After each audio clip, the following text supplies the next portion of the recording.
gonna steer the moon. What's going on, everybody? Today we are working on another project involving that Deadpool mask back there.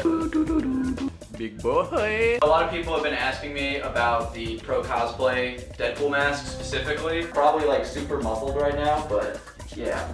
Here's a good look at how much room is going on here. I'm not a fan. And how to upgrade it.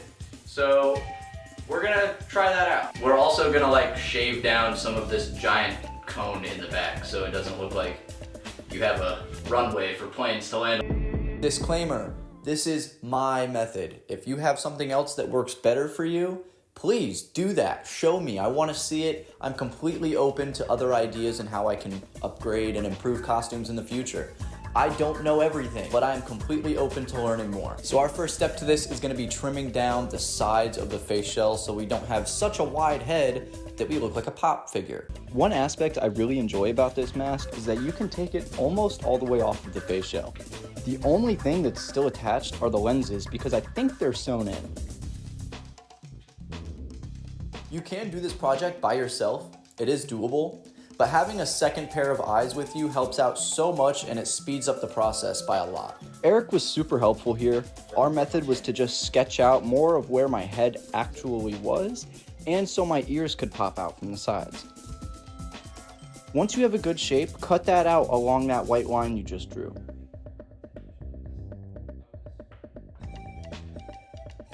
Scammer, I guess. So that's cool.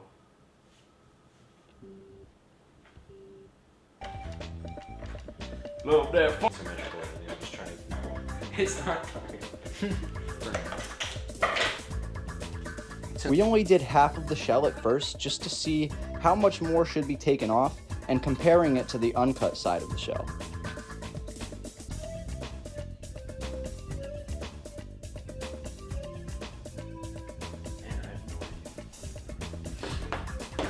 We sketched the other side and tried to match it as best as possible. Eric brainstormed a few different ideas on how to match this up perfectly, but then we just realized that we could flip the last piece that we cut off and trace it to the other side of the shell. That is... Actually... Oh wait. I was pretty close. Wait a minute. Let me... If you... Is this how-to content? Apparently. Me win. Masala. I have to like draw it out. After trimming it, the chin was a little off on one side, a little uneven. That, like, look to my hand. Yeah, go ahead and just bring this up a little bit. Yeah, gotta make it... I can't do it as much anymore, so that's good. Yeah. I can't throw my head around as much. Yeah, but if I do that, bro, like, now I have to do this to see, and I'm not fucking doing... Okay. Yay, we're figuring out! Oh, this line. Basically, yeah. Okay. So you just want to be aware of that, and you may have to go back through 2 or 3 times to trim it and get it correct. Just remember to take it slow. You can always take more off, but it's going to be really hard to put more face shell back on. After checking how it looked in the mirror, I went back in and evened it up just a little bit more after that. What size? We're the same size shoe, aren't we? Crazy. You got diabetes, bro, because he's a bitch. My bad. No, it's alright. My bad. How are we looking? Look at me. So for that giant duck bill that's on the back of the mask, you're gonna just use the same method that we used for the sides of the face shell. This will probably take you a couple tries. It took me a couple tries. You wanna make sure that you're getting it even and that shape correct. So to shorten up that tip in the back of the mask, we're gonna use that same method that we used for the sides of the shell and slowly carve that down. Clean up any excess that are hanging off the side of the shell. You don't want to accidentally cut yourself while trying to put it on. Once I had the face shell really trimmed down and more to my face shape, I then went in and added some craft foam for some padding to make it really snug and fit to the top of my head. This is another step where if you have a different option that you prefer to put padding in your masks or to make them fit better, let me know. I'm super interested. This is kind of just what I've always done. So go ahead and flip that shell back out of the mask. We're gonna be added some padding using craft foam so it fits our head a little bit better. You're just gonna cut out a rounded square of craft foam and glue it into the top of the mask. I think would be fun, yeah, exactly. We're gonna make a time lapse of it. Yeah. I plugged it in before I left to do this stuff, so by the time I get back, I imagine I'll get it. I used hot glue for this portion. You can use whatever glue you prefer. I wound up adding 2 layers. I test fit the mask after each layer to make sure that it was fitting accordingly. But once you have the mask cut down and it's fit to your head, there's gonna be some extra fabric, especially back where that long point was. So the sides are starting to look great, but this extra fabric on the tip just looks ridiculous. So my goal here was to tuck that fabric in and to get it to lay smoothly with the rest of the mask. I am not a seamstress. I just used glue for this portion, but if you can sew / have a sewing machine, that would be ideal. To clean that up, I used some Loctite Ultra Gel. This is super good for fabric because it's flexible and a gel, it doesn't run. So I just tucked the extra fabric back in the mask and then started to glue along that seam line. Be careful and be gradual while you're gluing this. If you do too much at one time, it's gonna be really hard to make that seam line look flush.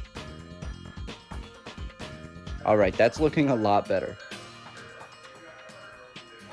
Lastly, we're gonna add a rubber coating to the face shell. This is so the mask isn't as loose with all of that extra face shell missing, and it gives it a nice clean look. You want to bunch up your fabric to get it out of the way. I just used rubber bands like a hair tie. And then you're going to cover all of that up with some masking tape so the rubber coating doesn't actually get on the fabric of the mask.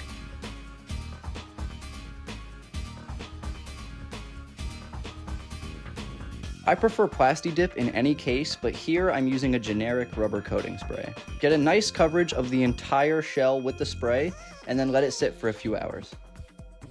Once you come back, you should have this nice, matte, hard texture to that face shell, and it'll really prevent the mask from slipping.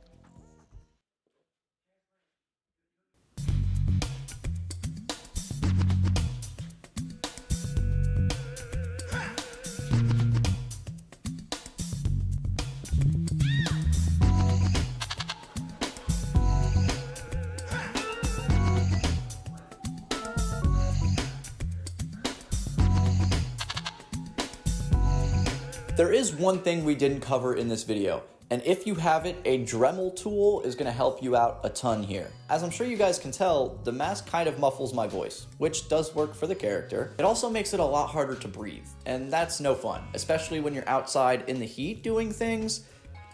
So if you have a Dremel tool, you can then drill holes in the chin, and even if you wanted to, the top of the mask, to get some more airflow through that face shell, and your voice will project more through it. I'll eventually get around to this for my own mask, but I currently don't own a Dremel. I know. I just wanted to show you guys how to get the mask to fit correctly and to not look like a bobblehead. Even not being able to sew it or do like the most perfect upgrades to this thing, I'm really happy with how it turned out. It is night and day as to when it came. I don't look like a bobblehead anymore. Pro Cosplay did send me some extra mask fabric too. So me and Port Props are going to be 3D printing our own face shell that fits like perfectly to my head. I will make a video for that as well, but I wanted to show you guys how to upgrade the one that just comes with the costume. That way you don't have to worry about ordering a completely different mask. If you guys didn't check out my recent Superman review, I wasn't a huge Superman fan either. After putting that suit on, it totally changed my perspective, and that video was a lot of fun to make, so go check it out. My process on making Wolverine skeleton from Deadpool and Wolverine. It was a decently cheap project, a lot of fun, and with the holidays right around the corner, it's a perfect decoration. Not to mention, I definitely am going to recreate that opening scene. So I hope this video helped to show some insight on how you can help improve this mask. If you liked the video, make sure you like, comment, subscribe, and I'll see you all in the next project.